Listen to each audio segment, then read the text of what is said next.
Going live. 5, 4. All right. 3, 2, 1. Hello and welcome, YouTube, to another Business Credit Mastermind. This is Business Credit Mastermind number 27. Woohoo. We are super excited to be coming to you today. All right. We've got a lot of exciting folks in the webinar. Big shout out to James Bratton, Peter Kavanaugh, Raul Carreras, Reginald Vaughn, Rosa Montanez, and Sharon Page. And they're just going to keep filing in. We're super excited that you guys are here today.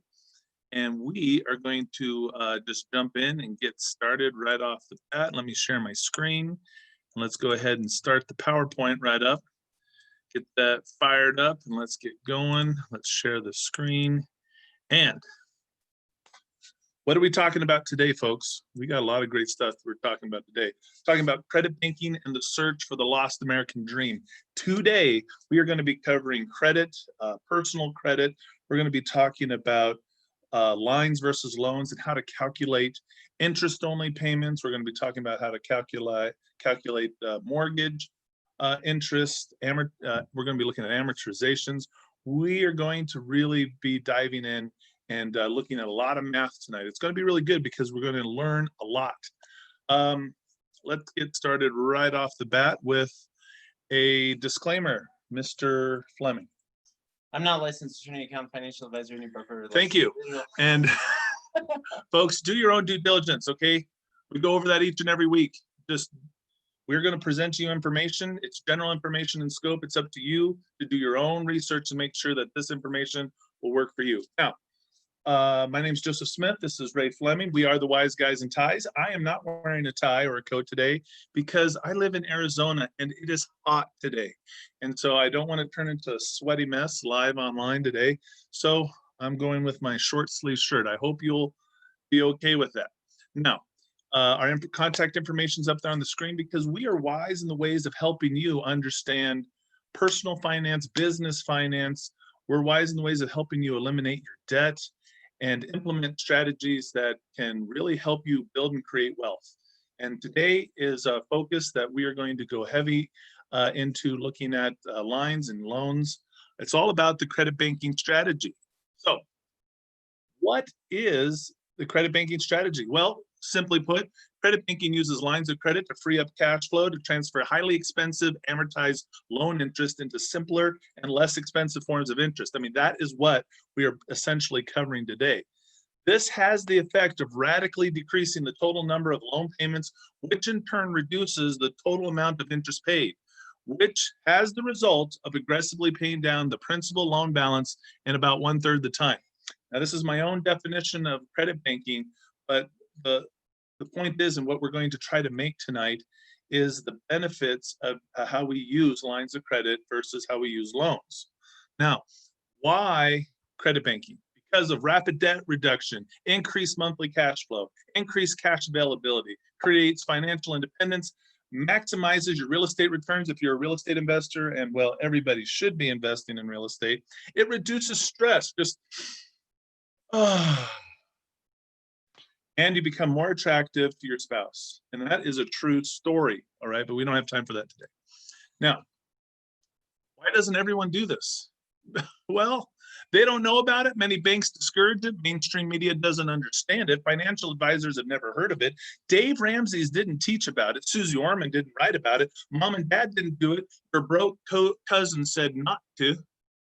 And bottom line, people fear it. If you don't know what it is, people fear. Where does even credit banking come from? It's a strategy that comes from Australia. Down under, mate. Yeah, down under, mate. And so this is not something that I concocted or anything. This is just a very successful banking strategy. And this is really, it hasn't caught on in the United States. And maybe after today, we're going to understand why it hasn't caught on. But the point is we're going to learn some very powerful techniques to help us eliminate our debt. All right, with that being said, what does it take to actually do this? Well, it takes the right mindset, right? Credit banking is a mindset. You can't just kind of half-heartedly do it or dip your toe. If you're going to do it, you believe in it, you're going to believe in all of it, or you're going to believe in none of it, right? You can't sort of kind of have your cake and eat it too with it. Credit banking is a comprehensive strategy on basically how to take your lines of credit and to turn it into your bank account and move money between all of your accounts. And the movement of money is what it, as long as you have all the right ingredients. But the movement of money, which we'll talk about those ingredients in just a minute, but the movement of money through all of your accounts has the effect of creating the ability to pay down your debts in 1/3 of the time. And we're going to show that tonight. So employees use their cash as currency, and it creates a cash scarcity mentality. Now, many of you have seen these slides before, and we go over this each and every week, but we have so many new people that are tuning in and checking us out for the first time. And so that's why we go over a lot of these basics right here off the bat. But really, if you are a W-2 employee and you've got so much money that comes in, and that's all the money that you have in your pie to pay all your bills for that month. And when it's gone, it's gone. And then next month, if you make enough money, then you do it all over again. And hopefully you don't run out of money before you run out at the end of the month. This is what creates this scarcity mentality, because you're like sitting around like Gollum, like, it's mine, my precious. Enough to go around. And so you want to hoard, and you want to cut back, and you want to make sure that there's enough. And look, what we need is an abundance mentality. See, wealthy folks who use leverage as their currency. Here's the big difference. Employees use cash as currency. Wealthy folks use leverage as currency, and they use their cash to accelerate the growth of their wealth, which creates an abundance mentality. Now, we'll try to show this and demonstrate this later, but leverage is other people's money. So when you use other people's money to pay off your debts, and then you use your cash to pay for the amount of money it costs to borrow other people's money to pay off your bills, you are that much further ahead. You maintain more cash flow, more liquidity. You have the ability to aggressively pay down your debt, while at the same time having your money in case of an emergency, or all those different things. And we'll go into this more. But because there is so much abundancy through this strategy, you have the ability to be generous and to give, and to, if you want to give to a charity, or you want to tithe at your church, this makes it so that you can do that without worrying if there's going to be enough money. So what do we actually need to get started? We need 3 things. There's 3 ingredients. We go over this each and every week. You need debt. Now, that's not hard ingredient to find. Everybody has that one. But number 2, you need positive monthly cash flow.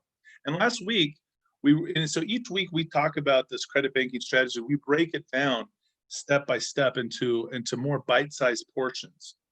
Last week we talked about how to maximize your cash flow by increasing your income and decreasing your expenses, and looked at several strategies on how to maximize our cash flow. Basically, how to have good budget keeping practices. And then with the cash flow, that became the fuel for our journey, for our trip towards the financial freedom, the promised land of financial freedom. Last is, you need a line of credit. And this is what we're going to go over tonight. Why do you need a line of credit? What's the advantage of it? So if you think about it, we're doing credit banking to find the lost American dream. But the lost American dream could mean different things to different folks. And we use this ongoing metaphor or parable or syllogism. I don't know. But Indiana Jones is this great archaeologist, and we've seen him in the movies, and he's always trying to find this lost relic. Well, that's what it's like for us when we're trying to find this lost American dream. And what is the lost American dream? This financial freedom. Well, what is that? And where is it? And what happened to it? And how do we get there? Well, and how did we lose it in the first place? Well, we lost our financial freedom.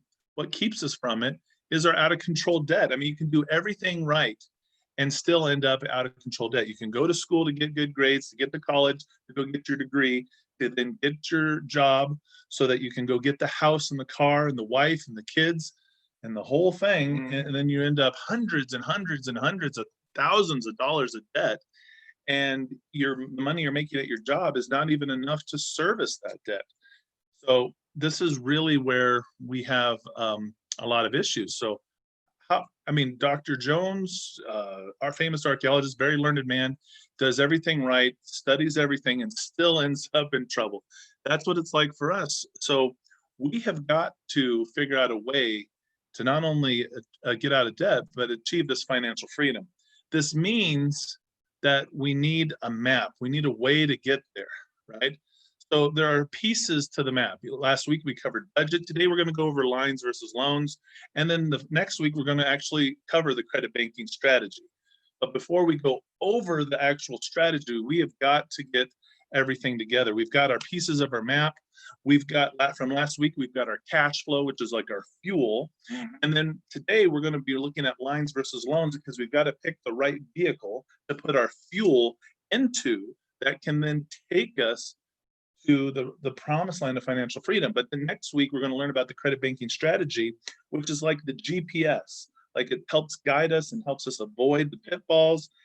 And how do we actually get there without crashing and dying? That's right. So this is what we do. And each and every week, we try to break this down and make it easier and easier. So we're getting into lines versus loans today. But before we get specifically into lines versus loans, we're going to have to take a moment and talk about credit. Dun, dun, dun. Credit. Or personal credit. Now, to get either a line of credit or a loan, you're going to have several things. You're going to have verifiable income, a low debt to income ratio. You're going to have collateral. Now, the collateral that you need to have really depends on the amount borrowed. If you're only borrowing like 5,000, maybe 20,000, you don't really need collateral. But if we're talking about a large sum of money, like to buy a car, to buy a house, you're going to need collateral, right? But then on top of all of that, you also need a good credit score. And we had somebody earlier sharing his credit score, and I won't put that out there to everybody, but what is the credit score? What good is the credit score, actually, Ray? The credit score really just gets you in the door. We talk about this, how it's the key to just letting somebody talk to you. So having a good credit score does not necessarily guarantee that you're going to get the loan or the line of credit, but it'll really depend, or it'll determine if you're going to be defaulting on your payments or the likelihood that you would be defaulting in the next 90 days. So am I approved for a loan or a line of credit based off of my credit score? No. Okay. So like you said, it's just my ticket into the approval process. Right. Okay. Now, the likelihood of you being approved is easy to kind of tell by your score, because your score is just it's a calculation of your profile, which means that you mean it's our good payment history, low number of derogatories, low number of inquiries, low utilization, and a good mix of credit? That sounds about right. Why don't you enlighten our folks here what those things mean? Well, those things mean that you have a very low likelihood of defaulting on your payments in the next 90 days. But it also means that you're a good candidate. So good payment history, which of course is the most important thing, and that you've treated other lenders the right way. Also that you're not searching for a lot of new credit by looking for having inquiries on your credit line. Utilization is that you aren't overextending yourself, and that you have a mix of accounts, that you're basically able to balance multiple different products across the banking industry. All right, you did it. You passed the test. You can stay my business partner for another week. All right. So when we look at credit score, I mean, why is there such a difference between scores? Like if you check your score online and then you go to the bank and they give you your score, how come everybody seems to have a different credit score? I mean, think about this. Here's Indiana Jones, and he's flying around and, just trying to see what's what. When you go and you check your credit score, you're looking at maybe the Equifax credit score, the Experian Plus score, the Vantage credit score model, the Trans Risk score. Vantage is supposed to be a mixture of the TransUnion, Experian, and Equifax. But I mean, sites that you would go to be like Equifax.com, Credit Check Total, Credit Sesame, Credit.com, Credit Karma. Well, if you look at that, look at how different the scoring models. On the Equifax one, the scores go from between 280 to 850. And in Experian Plus, it's 330 to 830. Vantage scoring model is 300 to 850, and the Trans Risk score is between 300 and 850. So right there, we've got a different scoring range. So on one model, like on the Experian Plus score, you could have a 7 or a 650. Right. But that could be on, say, the trans risk score, the same thing as having a 680, like a Right. 30-point difference. So it's like, how do you know which is which? And then this is what you're looking at, but you got to understand that what are the lenders looking at? Well, the lenders, they're looking at the credit optic score, the lender application score, the Experian score X plus, and the national equivalency score, and a number of other scores that are out there. They are looking at Experian and the same ones that you were looking at, TransUnion, Equifax, but all these lenders have weighted models. And what you've got to understand is if you go to one lender to get a mortgage loan, right, then they're going to weight their model towards mortgage loans. So they're going to heavily weight any rent payments that you've made, your home mortgage payments in the past. Those get weighted more than, say, like your auto payments. So that scoring model is going to be completely different than if you go to buy a car and then they run your score. Well, that's going to be weighted towards autos. So they're going to heavily weight how often do you make your car payments, right? And so they don't necessarily care as much about whether or not you made your home payments. So these models are going to be weighted differently, and they're going to have difference. If you're going to the bank to get a personal line of credit or a personal loan, well, they're going to weight things differently than they would for a mortgage or for the auto. So depending on what you're going for, what you're actually applying for is going to determine how the model is weighted differently. But look at the scoring models there, 1 to 999, 1 to 990, 300 to 900, 360 to 840. So, I mean, it's like, what is your score? What does it mean in there? I mean, as of right now, the last time I calculated, there's somewhere around 500 different weighted models Right. that are out there. So how does anybody, I mean, there's FICO 3, FICO 4, I know there's FICO 7, FICO 8, FICO 9, there's Vantage 1.0, 2.0, 3.0, there's now Vantage 4.0. How do you know which one? The $1 million question. Hey, what is your credit score? It's like, who cares what my credit score is? You'll never know. You'll never know exactly what it is. And you don't know what the score that you need to make. Like, what's the underwriter guideline looking for as the cutoff for a good credit score? So, I mean, we can look at right here. Here's two very popular models, Vantage 3.0 and FICO 8. Now, with these models, if you look at them very carefully, you'll notice that Vantage 3.0 has 6 factors, while FICO 8 only has 5 factors, and they are slightly different. And as Ray was talking about, remember he said payment history was so important. Look at that on FICO 8, it's 35% of your score. So just paying your bills on time and not having late payments, I mean, there's also different ways that late payments hurt you. There's a 30-day late, a 60-day late, and a 120-day late. And each of those affect your score differently and stay on your report for different amounts of time. You have your credit utilization, which is 30% of your score. This is your indebtedness. So if you have a credit limit of $1,000 and you're utilizing $1,000 of it, you're at 100% utilization. And so that would be seen as bad, right? Because the lower your utilization, the more points that you get in the FICO model. So you want to, I mean, the way it works generally with utilization is if you're anywhere from like 0, actually you want to be, I think, at least at 1. So Right. between 1% utilization to 30% utilization, you're good. I mean, that's right where the lenders want to see you. That puts smiles on everyone's face. Now, if you're at 31 to 50, you get a little, I don't know. You know, you're lukewarm. You know, I could keep it. I could not. I don't know. It's not where somebody wants. It's like tepid room temperature water. I could drink it, but maybe I want some colder water. You know what I mean? So. Oh, we got a great question. Is credit utilization based off of one card or all cards? The answer is yes. Credit utilization is based off of individual cards, and it's also based off of the total. It breaks down into a lot of different ways. I got you. Could I get a water bottle too? While you're up? Thank you. All right. So credit utilization, it looks at each individual card. And so you might have some cards that are like, you have no balance on them. So that's good. Thank you so much, sir. not only is it you're like, hey, I've got like 0 utilization on this card, that's good, but then on another card you have it maxed out. Well, they're going to look at your overall utilization, and they're going to look at each. When I say they, I'm talking about a lender who's looking to approve you for a loan or a line of credit.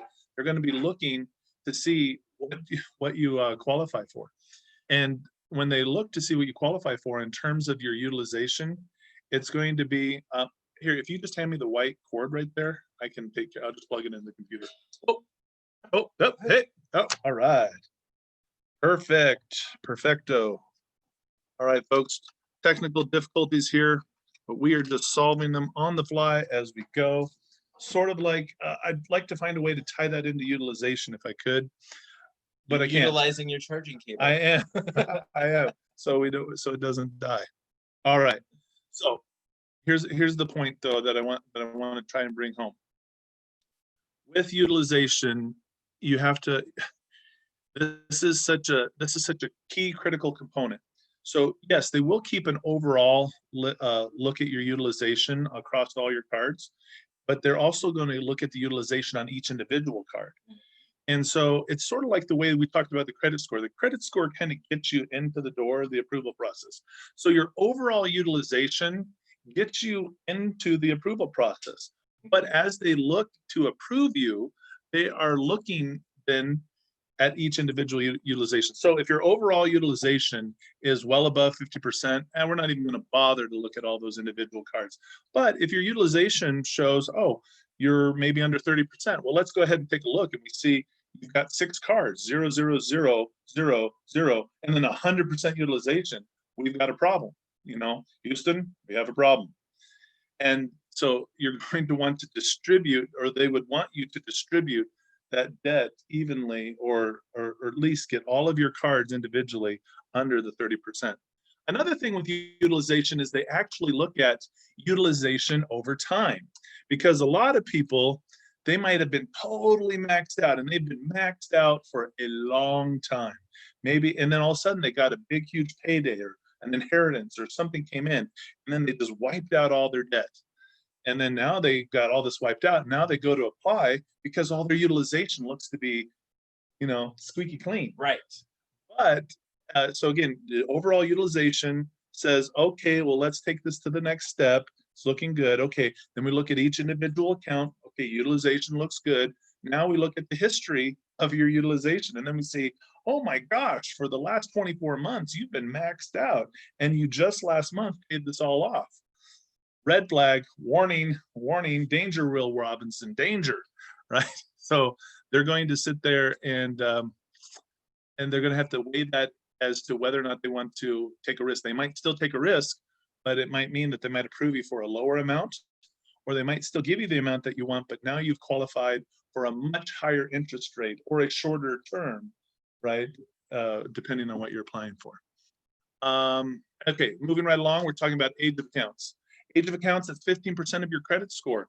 And that's how, first of all, they look at the total number of accounts you have and the age of when they all started. So they look for the oldest, and then they look for the youngest, and then they average that all out. And that is how it turns into the calculation for your FICO score.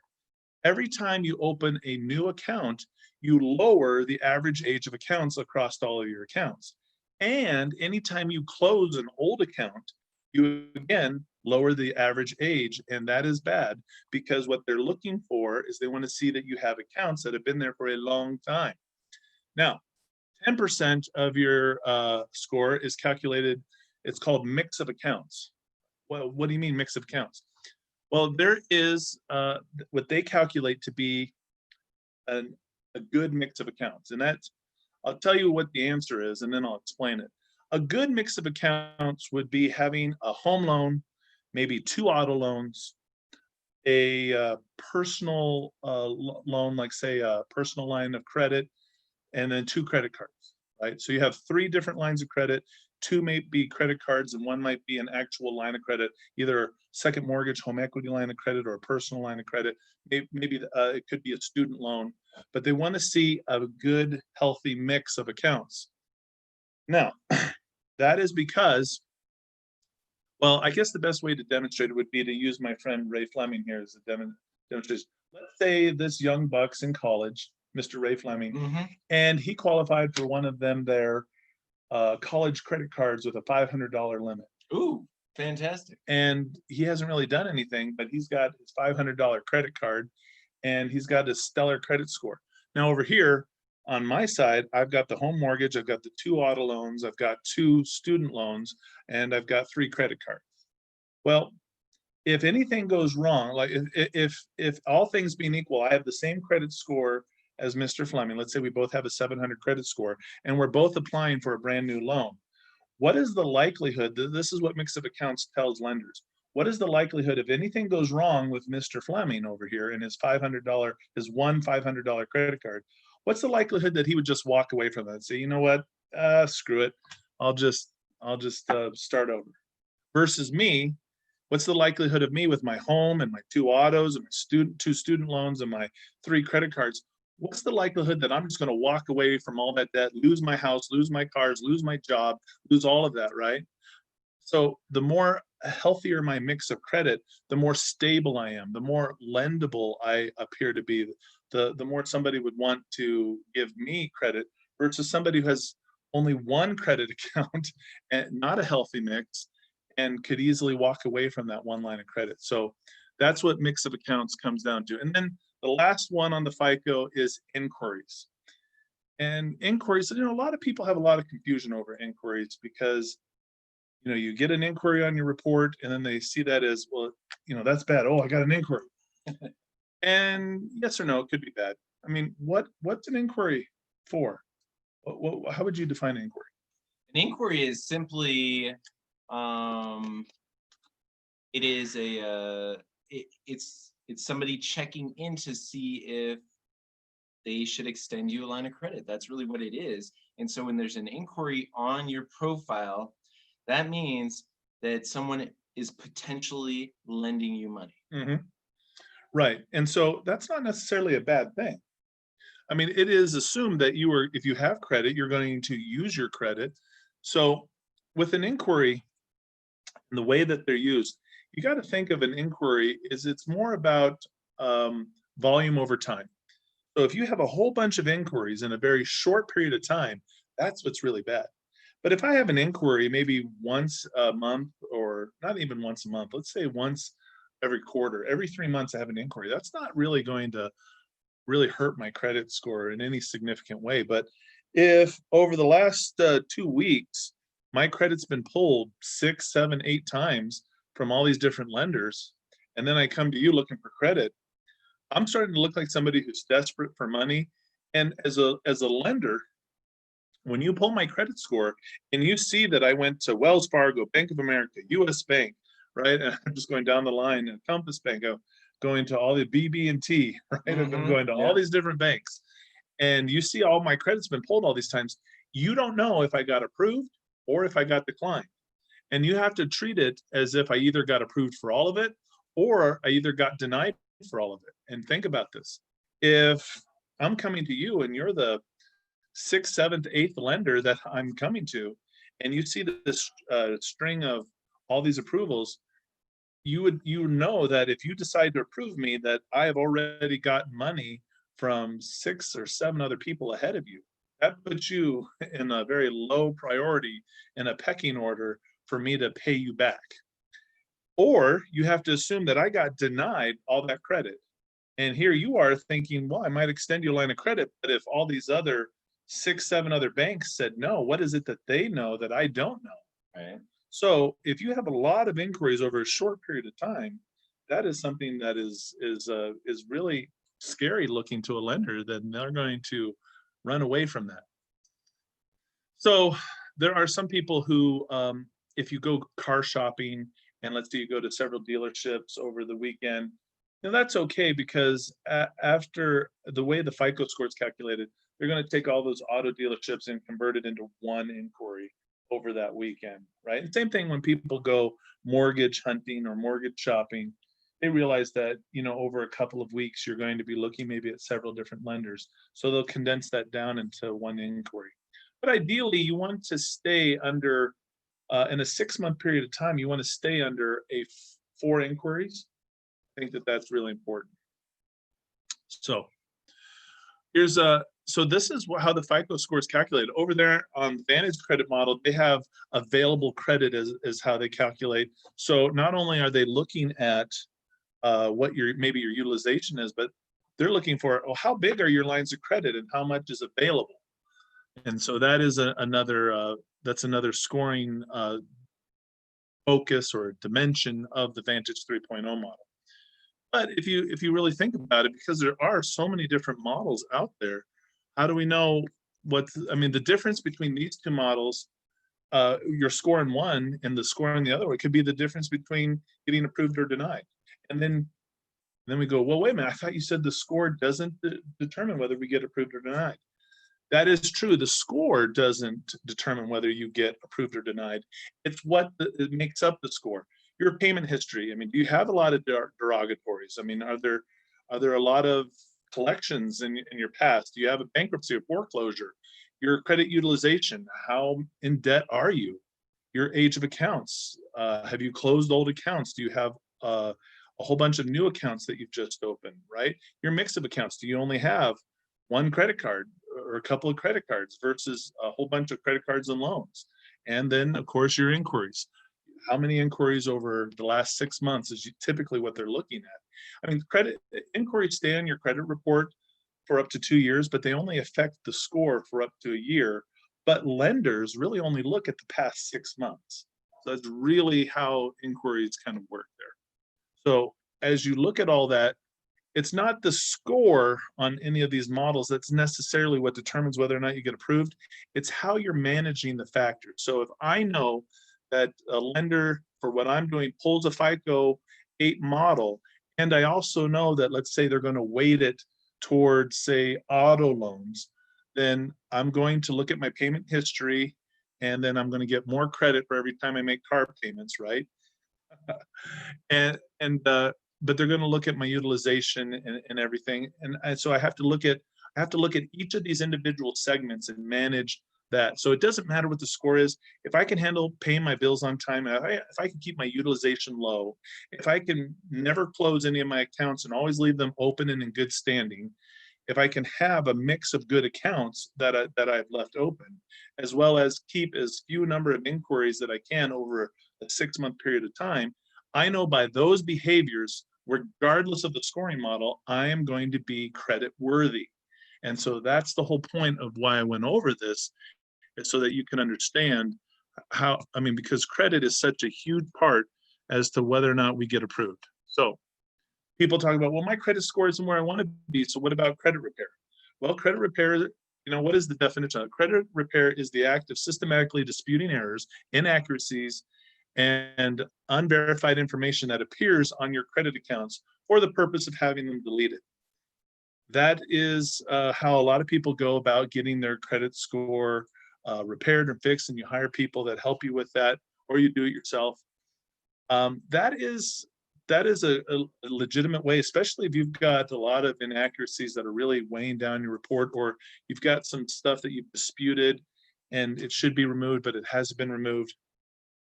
Credit repair is a good way to get that done.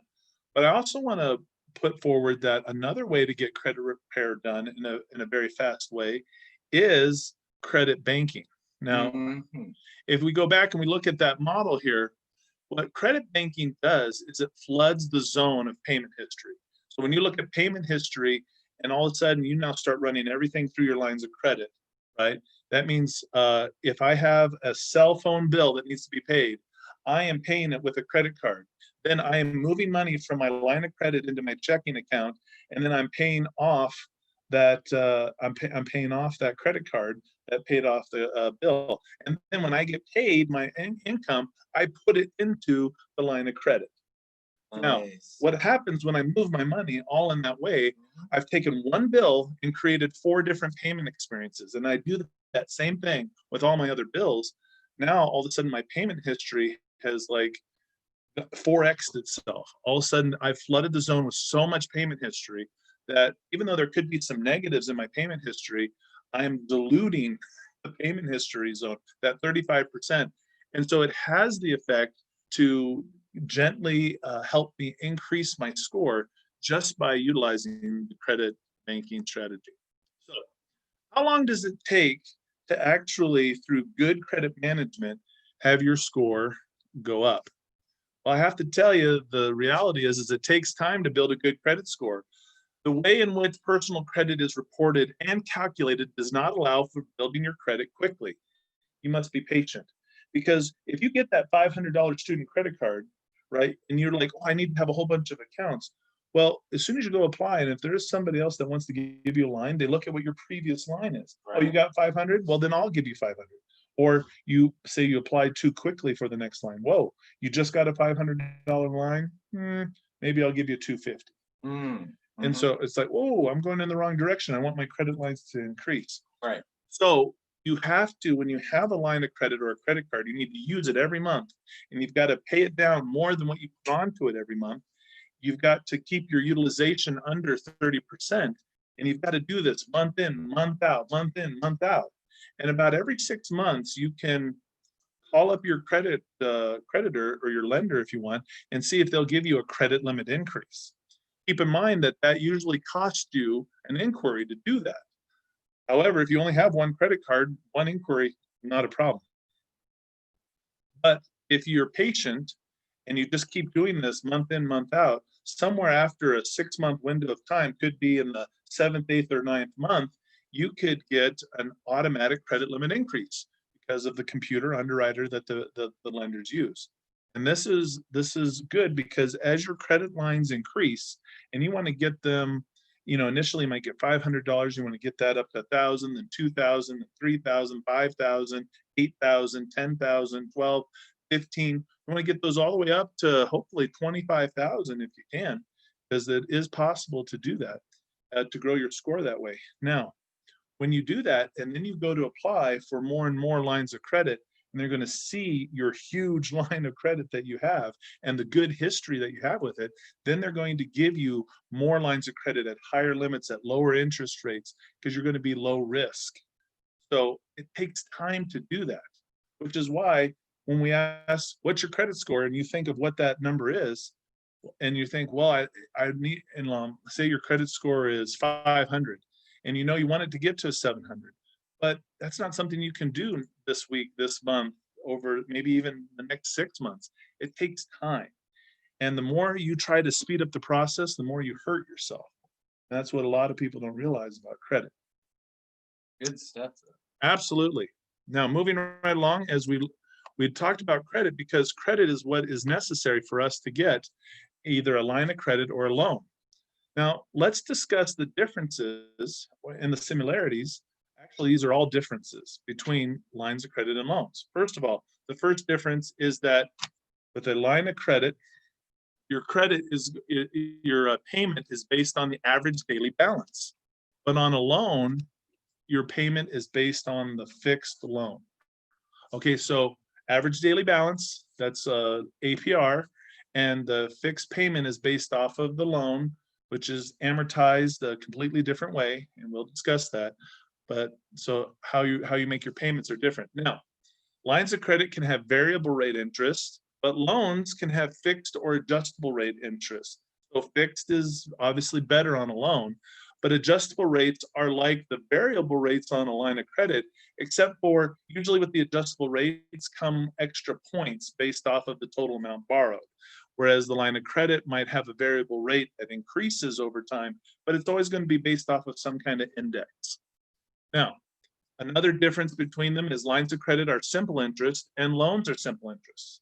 And you're like, wait a minute, that's the same thing. You just said this was a difference. Yes, it is a difference. They're the same thing, but they're different.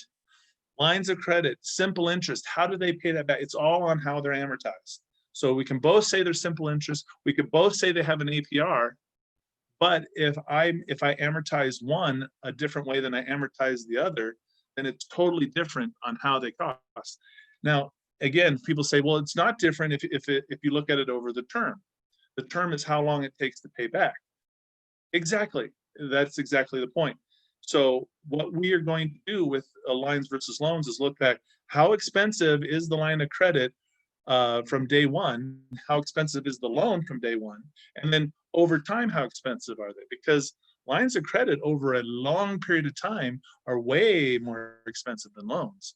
And loans over a short period of time are way more expensive than lines, but we'll look at the math to make sure we can back that up. And so if you understand how these work, you can use them the right way and benefit financially from understanding both simple interest, but amortized differently. So lines of credit are revolving, whereas loans are one directional, and we'll give an example of that. Now, lines of credit give you access to the available balance. This is very critical because when you borrow money on a line of credit, I mean, your line of credit could be, say, $10,000, but you're only going to ever be charged interest on what you use. So you might have a $10,000 line of credit, but you've only used $2,000 of it. Well, you're only going to be charged interest on the 2,000. On the loan, first of all, you are charged all up front for the total amount borrowed. And then as you make payments, as you pay down that principal loan balance, you gain equity in your loan. Whatever you have a value that's built up on whatever your asset is that you're getting the loan, whatever backing up that loan. But I say here possible access to equity, because if you lose your income, if your debt to income ratio is too high, if your credit score is too high, your utilization is too high, it doesn't matter how much equity you have in your home. Nobody's going to give you a loan against that equity because you have poor credit management or you have bad financials. So what good is that? The only way to access equity, let's say in a home, that when you have bad credit or you have no income because you've had hard economic times hit you, is you'd have to sell the house. And now you've got your equity back, but now you've got another problem. Where are you going to live? So then you got to take this equity and then go find someplace to live. So it's people who feel like, oh, you're getting all this equity, and they talk about how great equity is. Equity is good as long as you have the ability to access the equity. If you don't have an ability to access the equity, then it doesn't mean that much. Now, lines of credit are not marketed as much as loans. And I mean, that makes sense, right? Right. If you're a bank, where do you make more money? Do you make more money on lines of credit, or do you make more money on loans? Make it on the loans. So what are we going to market? Loans. Loans. Now, with a loan, once you pay it off, you're going to lose the benefit of the loan, meaning on your credit profile, the loans report, you get positive payment history, and it shows in your mix of credit and your open accounts. But once it's paid off and it goes away, then you're losing those benefits that that loan had in its place in your credit score. You've got to go apply for another loan. So whereas with the line of credit, once you pay it off, it's still there and you can keep using it, which is great. Good to look at the differences between lines versus loans. But let's dive in and look at, remember we talked about one directional versus revolving. Let's take a look at how that works. So let's look at one directional. Loans are one directional. What does that mean? Well, here you are, and here's your bank. And let's say you're making your mortgage payment. Well, every month you make your payment. There it goes. Next month you make your payment. There it goes. But then one day the air conditioning breaks. And you're like, oh my goodness, I need $1,200 to fix this air conditioner. And you call up the bank, hey, can I have last month's loan payment back? I'll make it up on the back end. Or can you basically let me keep this month's payment without making it to you? So, so that I can pay that. But here's what never happens in a loan. Money on a loan never flows the opposite way. The bank never gives money back, right? So money always ever goes from you. Doesn't matter what goes on with the house. It's your responsibility to take care of that. You must always continue to make your loan payments. All right. Now let's look at a revolving line of credit. Revolving line of credit. This is the best way that I like to, here you are again, and here's your bank that holds your line of credit. Now, when you make your monthly credit card payment, you get money back, right? You make your next month's payment, and you get money back. Now, a lot of you might be saying to yourself, I've made credit card payments before. They've never, ever given me any money back. And that's true. If you're thinking about money in terms of cash, you've paid cash to pay off your bill. They didn't give you cash back. You have to look at it in terms of a currency exchange. If you go and you travel to another country and you fly in or you cross the border, you've got to convert your dollars into whatever currency of the country that you're in. There's usually an exchange rate of some kind, and then you get your money converted. Well, that's what happens when you pay money onto your line of credit. When you pay money onto your line of credit, portion of that is like your exchange rate. That's your interest rate that you're charged. The rest is returned back to you as available credit. Available credit is another currency. I mean, what can you buy with available credit? So let's say I have cash in my hand and I have a credit card with available credit. What can I buy with cash and what can I buy with credit? Can I go to the ice cream store because it's hot and I need ice cream, Ray? Can I use credit? Right. I can use cash, both, right? Yep, interchangeably. So that's what I'm trying to say. Credit in many cases is even more liquid than cash because you might go, it might be out late at night, you're going to a gas station and they're not going to take cash, only credit payments. You know what I'm saying? You're like, Yeah, oh, exactly. well, I've got all this cash on me and I'm out of gas. Well, too bad. There's nobody there to take a cash payment. I just feel like that's, I've seen it already.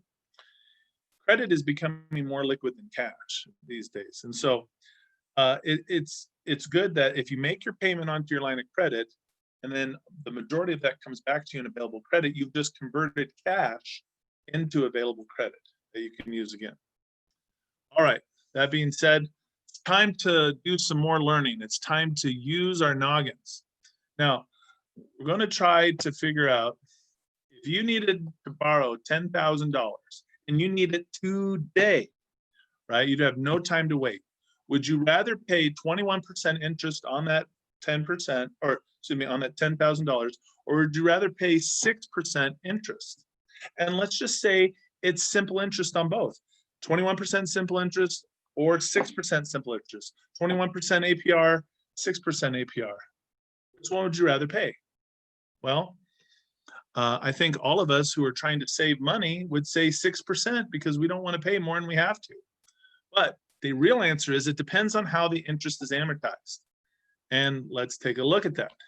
So what you're seeing on your screen is last week we went over an average budget of a two-income American family that has a house, a couple of cars, and they also have some credit cards. Now, what you're seeing on your screen is we've divided up their loans. They have a $1,200 a month mortgage, $200,000 balance at 6%. They have two auto loans that make up a $600 a month payment with a total debt of $26,000. And then on their credit card, their lines of credit, they have a $15,000 credit card limit, but they have a $12,000 balance, all at 21%. Now, to illustrate the point that I'm trying to make about which interest rate is more or less, it's all about how it's amortized. Well, let's answer this question. Fresh water at sea level freezes at 32 degrees Fahrenheit or 0 degrees Celsius. Which one? They're equal. Are they? Yeah, Raul said they are the same. Okay. Good job, Raul. Good job, Raul. You are correct. Winner, winner, chicken dinner. They are equal. So fresh water at sea level freezes at 32 degrees Fahrenheit and 0 degrees Celsius. Now, what if I increase the temperature from 0 degrees Celsius to 1 degree Celsius? Let's compare that again to the 32 degrees Fahrenheit, which we did not change. Which temperature is hotter, 32 degrees Fahrenheit or 1 degree Celsius? Which one? Come on. Come on. Who can beat Raul before he puts in the answer? Oh, too late. Raul is right. 1 degree Celsius is hotter. And it looks weird, doesn't it? The 1 degree Celsius is hotter than 32 degrees Fahrenheit. Well, let's change it again. Let's change 1 degree Celsius. And we're also going to this time change 32 degrees Fahrenheit. All right. So this time we're going to increase from 1 degree Celsius to 6 degrees Celsius. And on the 32 degrees Fahrenheit, we're going to decrease it to 21 degrees Fahrenheit. Now, between those two temperatures, 21 degrees Fahrenheit and 6 degrees Celsius, which temperature is hotter? Raul, right again. Rosa says, darn Raul, teacher's pet. And Raul's just saying, hey, you got to be fast. You got to be ready to go. All right. Yeah, Raul's correct. The 6 degrees is hotter. But what makes it hotter, right? Why is the 21 less than the 6? Is because they're different scales. So how the interest is to be repaid on a line of credit versus a loan determines how expensive or how hot the interest is. It's all about you got to read the fine print. That's how hot interest is. So how is interest amortized in a loan versus a line of credit? Because remember, we're going to compare lines of credit versus loans. It's like they're in a big boxing match. You know, one's Rocky and the other's Dolph Lundgren's I will break you. And then Rocky says, go for it. And then they just like turn each other's face into mashed potatoes. Now, but the point is we've got to figure out which one of these is better. And we're going to evaluate this. We're going to look at the math behind this. But what we're really looking for in terms of which is better, we're looking at monthly interest paid. We've got to look at how much is it going to cost me this month? How much is it going to cost me next month, right? Because I can really, if I can play around with the term and the length of stuff, I can make something that's really expensive look like it's really inexpensive. I can do either way. You can do that with either side. So we're going to evaluate how expensive per month is my line of credit versus how expensive is the interest on my loan.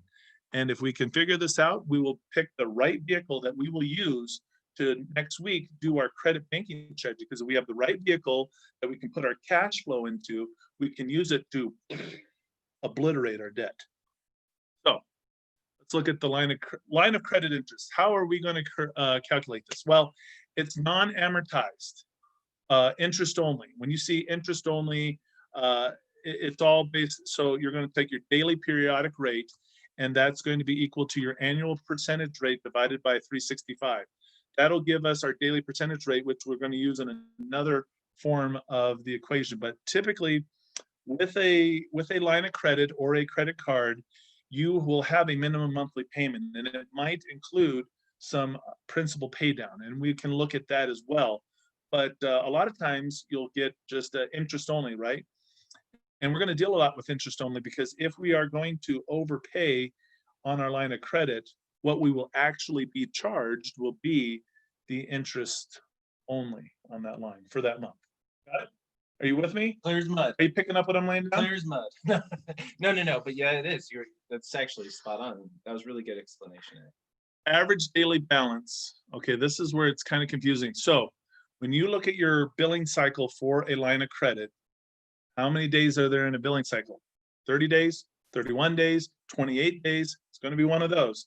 And then as you look at your average daily balance, as you pay things down, as you put more on the card, it fluctuates. And so what you've got to do for each single day of the line of credit, you've got to put in the daily balance and then add it to the next one, and then add it to the next one, and then add it to the next one. And then when you get all of that, all of those balances, then you divide that by the total number of days in the billing cycle, and that gives you your average daily balance.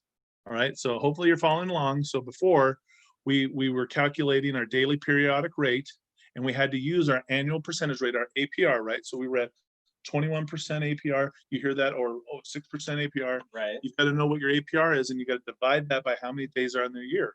And so it's either going to be 365 or it's going to be 366, depending on what year you're in, right? Okay, so hopefully you're following along. We're doing the math. We're talking about, so how do we then figure out what my actual interest payment's going to be? Well, my interest payment is going to be my daily periodic rate times my average daily balance times the number of days in my billing cycle. So I'm going to do an example here, and this is not really how it works. I made this example as super easy as I could to help make this easy for you. During the first 15 days of June's credit card billing cycle, there was a balance of $12,000. Midway through the month, you made a $5,000 payment. But on the same day you made the $5,000 payment, you also put $3,000 worth of expenses on the card on the same day. So the remaining 15 days had a balance of $10,000. So let's calculate our average daily balance. Now, this isn't what real life is going to be like, right? Because you don't make all the five, you might make 25,000 or 2,500 in the first 2 weeks, and another 2,500 in the next 2 weeks, and those 3,000 of expenses are going to come throughout the whole month on all different days. But to make everything simple, we start with our formula because we got to figure out the average daily balance. So let's plug it in. So for the first 15 days, we had a $12,000 balance. And then on one day, we made a $5,000 payment and we put $3,000 of expenses all in one day. And so then the last 15 days of the month, the balance was $10,000. So I can really simplify it by going 12,000 times 15 plus 10,000 times 15. And then we're going to divide that by the total number of days in the billing cycle. But in reality, you would be adding up each individual day and what the balance was on the, and so you would get that information off of your billing statement, or if you're online with your lender, you can get that information there as well. But that equation, if we were to put that, would fill up the whole screen plus a couple of others. So this is just to simplify things. So 180,000 plus 105,000 divided by 30. So we condense that into 330,000 divided by 30 means that $11,000 is our average daily balance. And if we go back and look at it, we could have figured that out without even doing it. If half the month I'm at 12,000 and the other half I'm at 10,000, what's the average daily balance for the month? It's going to be 11,000. But I did this to show you how the formula works. And it's never going to be that simple because you're going to be calculating all of the individual daily balances. But just so you know that the formula works, I needed you to know what the answer was and see that we got the right answer. All right. With that being said, we now need to calculate, we're working towards our original equation to figure out what our monthly interest-only payment's going to be, because this is how the credit card companies would calculate it as well. So we've calculated, so we solved for our average daily balance. Well, we've got, our other variables to solve for. Now we've got to solve for our daily periodic rate. So we've got to take our APR and divide that by 365. Or we're at 21% interest, and that's an APR, and we're going to divide that by 365. And we get our DPR equal to 0.000573. And that's our daily periodic rate. That's the rate that we're being charged every single day on our card. Okay, so now we know what our daily periodic rate is, and we know what our average daily balance is, and we know the number of days in our billing cycle, which is 30. We should be able to put all of that together and come up with our monthly interest payment. So let's do it.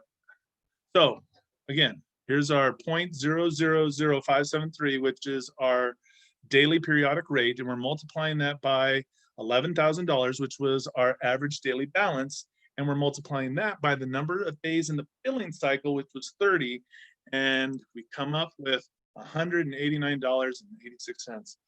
Whew. My goodness. Good stuff. Could you imagine if I actually sat there and we calculated each individual day? We'd still be here. All right.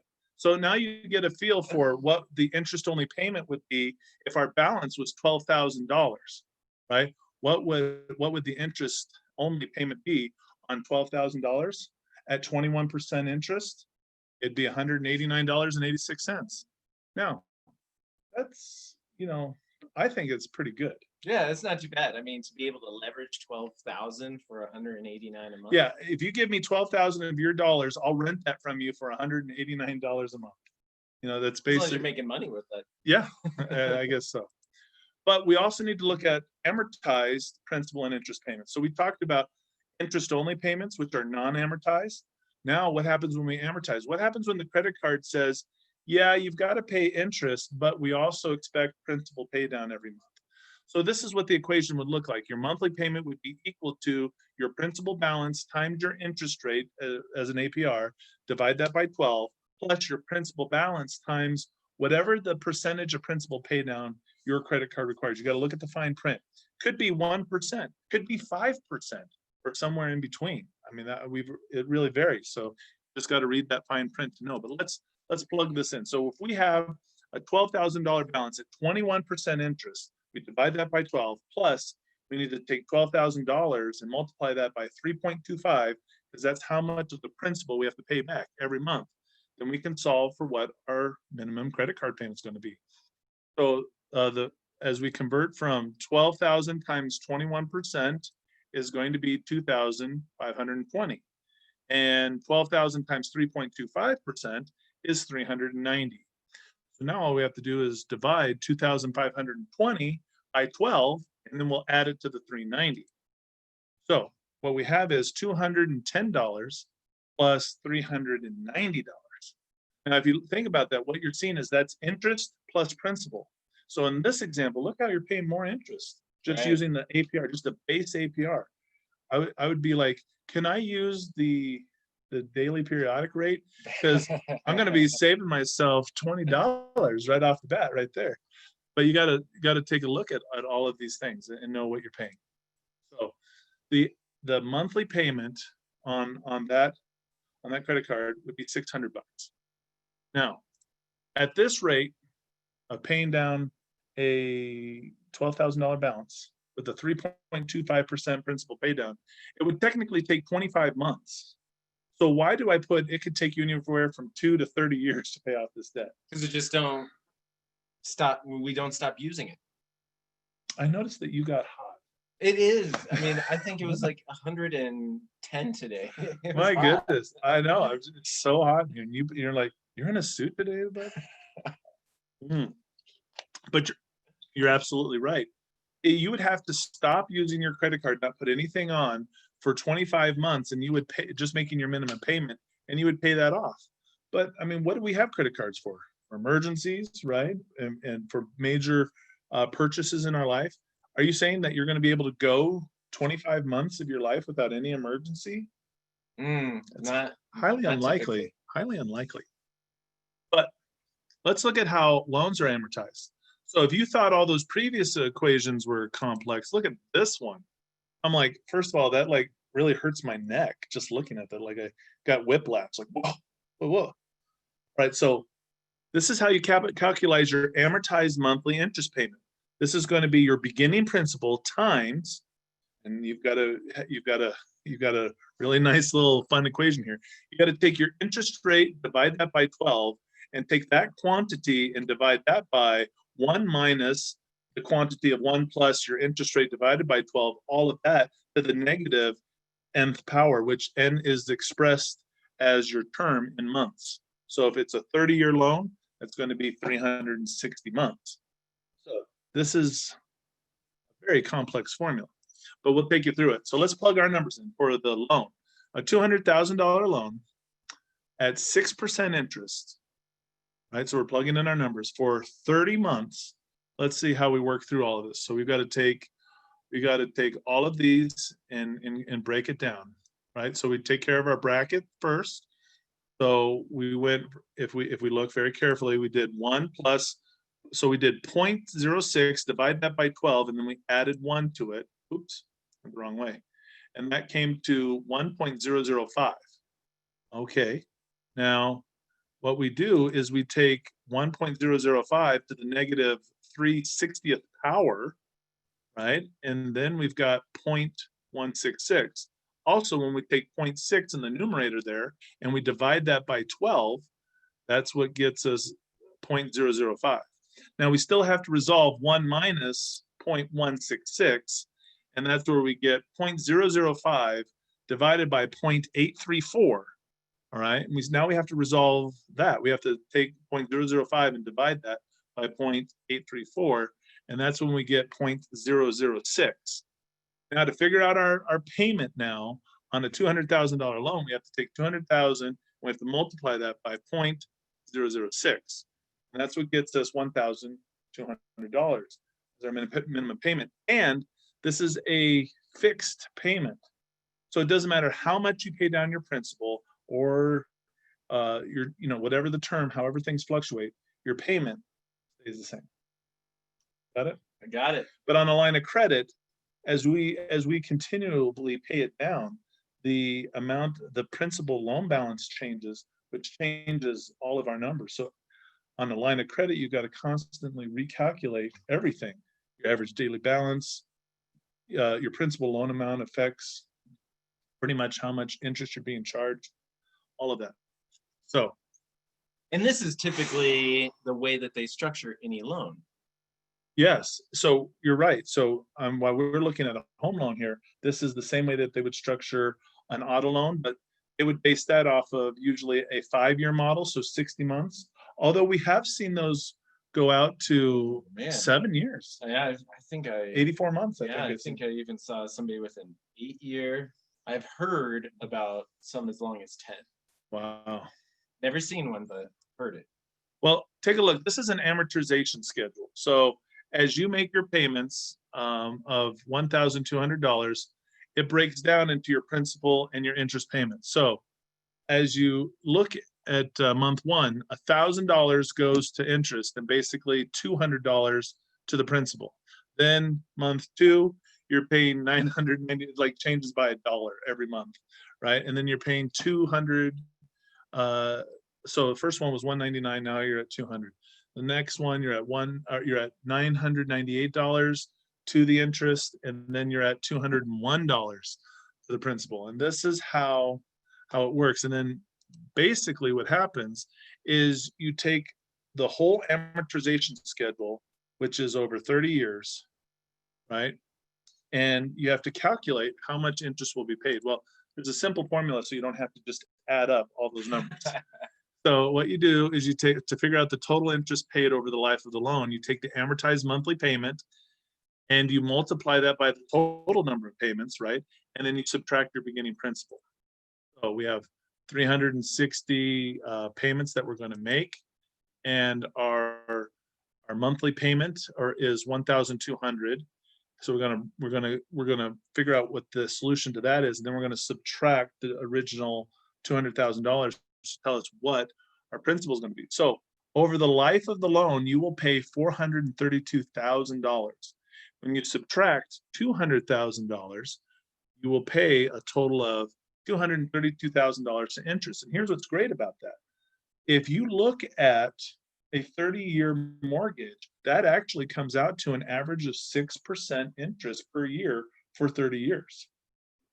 So if you make your exact payment, no extra payments or anything like that, and you make them perfectly on time for 30 years, never refinance, then it will equal your interest rate. 6%, that's correct. Okay. Now, let's take a look at what this looks like over time, right? So as you look at as you look what's on your screen, the blue line represents your interest payments and the red line equals your principal payments. So each month, as you see here, this scale goes, this is your mortgage payment versus the total months. So you have 360 months in the loan, and then you have your payment.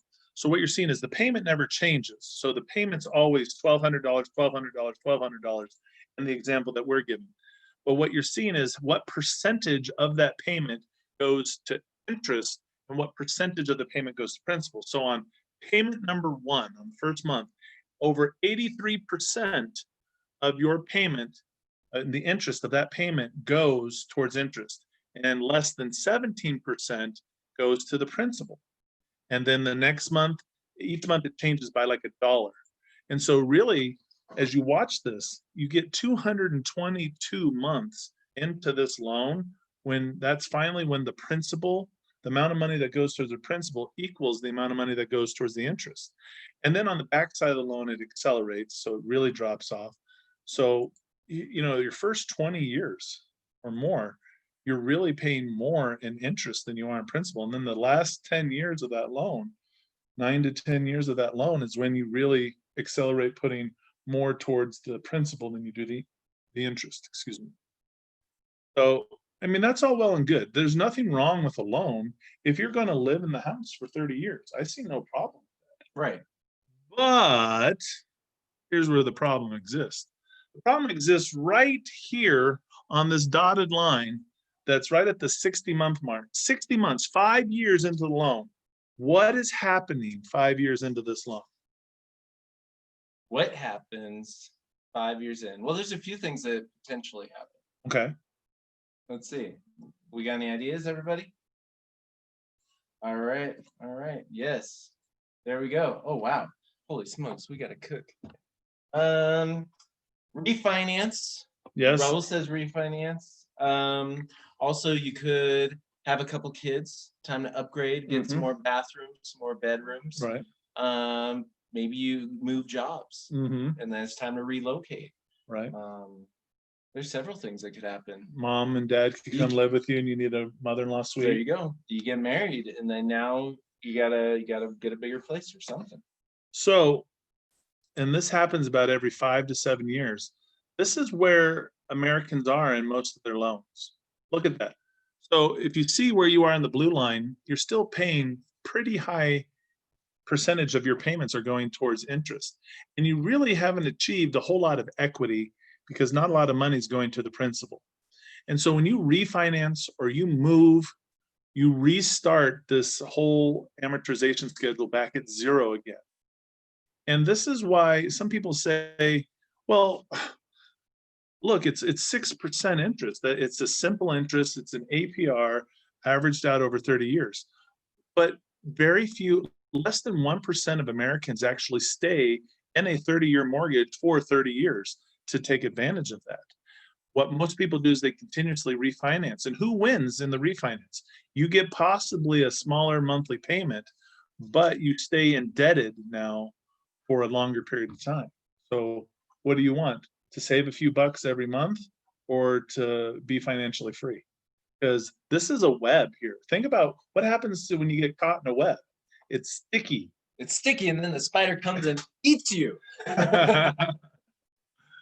Well, when you refinance, another example that I put is imagine you're having to run a marathon, right? Right. And it's one of those marathons. It's like all uphill all the way, and you're running, and you're 5 miles up there, and someone's like, "Hey, I found another way, another path back at the start that is actually not as steep." And you're like, "Oh my goodness, yeah, I want to do that." So you go all the way back to the start on this marathon, right? Which is what? A marathon's like 26 miles. Well, at least they gave you a lift back to the start line.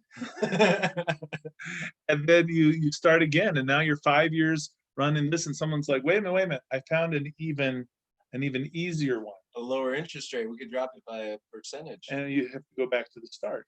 Mm. But at what point are you making any progress towards actually completing your marathon?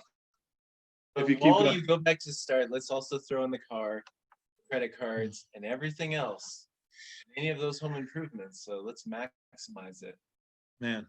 So folks, how you amortize things is really important, because if you can bank on the fact, as banks do, banks bank on the fact that you're not going to pay off a 30-year mortgage like this, then they've got you in the top paying over 83% in interest, right? Or at least in this example, over 80% interest for these first 5 years on all these loans that they're putting out there. So we've really got to take a look at that. So look at what happens after 5 years. Let's say 5 years. We were just talking about that. How much have you paid? You've paid $72,000, right? 13,000 went towards the principal, and 59,000 approximately went to interest. In fact, here's the cumulative totals. You've paid 71,946 total dollars towards the loan. Again, we rounded numbers to make it easy, but $58,054 went to interest, and $13,891 went towards principal. I mean, look at that. That is just crazy. That's 5 years into the loan, and you really have only paid down your principal balance by, 13,000. 13,000. Ouch. There's a better way. And that is credit banking. Now, we've now looked at lines, and we've now looked at loans, but we have to figure out which is better. We have to figure out which is better based off of what we look at. How much is it costing us every month? So we saw in the loans, at least during that first period of time for those first 5 years, you're like over 80% every month of your payments going towards interest. Now, on the lines of credit, when we were looking at the average daily balance and we were looking at the APR, we were looking at, even though it's 21% interest, when you divide that by 12, it was only 1.75%. And as you pay down your lines of credit, that interest rate actually gets, or the amount gets lower and lower every month. Right. So which is lower? The APR of 21%, which is 1.75% of your total payment going to, so we're lines and loans, we're dealing with different amounts. Loans are, it's a bigger amount, but lines of credit are a smaller amount.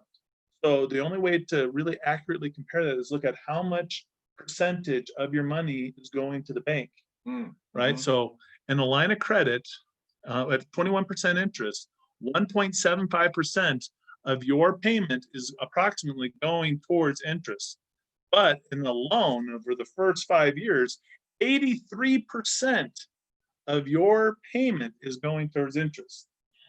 So which one is better? Ding, ding, ding, ding, ding, ding. Winner. Lines beat loans on monthly interest. Right? Would you rather pay 1.75% in interest, or would you rather pay 83%? I'd rather pay 1.75. Absolutely. So now we know how to make this work. So when we start putting this all together, we've already looked at budget. Now we've looked at lines of loans. Next week, we're going to look at the credit banking strategy. What we've done with budget is we found the fuel, we found the cash flow. And today we see that lines of credit are where we want to put that cash flow, because if I put my cash flow into a line of credit, only 1.75% of that's going to be eaten up by the actual bank, which means I'm putting 98% of my cash flow into paying down my debts, right? So I want to use the line of credit. That's going to be very efficient for me. And so with my cash flow, with my vehicle, I can now accelerate. And once I know the strategy, I'll know which direction to go and what to avoid so that we can reach our destination, which is the promised land of financial freedom. Now we've reached the best time of the night. We're going to get into our case study. I'm loving it. But before we do, there's a couple of things that need to happen here. The case study is just going to be for the mastermind group here. So if you're watching us on YouTube, I want to thank you so much for being a part of this. And I want to encourage you to go to our website, wiseguysandties.com/events, and register for the webinar. Because on the webinar, we are going to do this case study. And it's a powerful case study because today we're going to show what does somebody do if they're maxed out on their credit cards? How can we get them out of debt on their credit cards and pay off their house? I mean, they're 25 years still left to pay on the house. How can we do all of that in under 9 years? That's what we're going to go over, the case study right here. But for all of you who have been a part of the webinar, stay right here. We're not going anywhere. You're going to be here for the case study. And for everybody else, we want to say, thank you so much. Good night. God bless you. Make sure you join the webinar so that you can be a part of these case studies. It's absolutely free. Just go to wiseguysandties.com, look for the events tab at the top, and then register for the webinar. Come join us, and you're going to be able to learn so much as we practice each and every week how to utilize lines of credit and loans and the budget and implement the credit banking strategy. So on behalf of myself and Joseph Smith, I'd like to say to everybody on YouTube, good night and God bless. But if you're here on the webinar, stay here. Don't go anywhere. We will continue in just a moment. All right.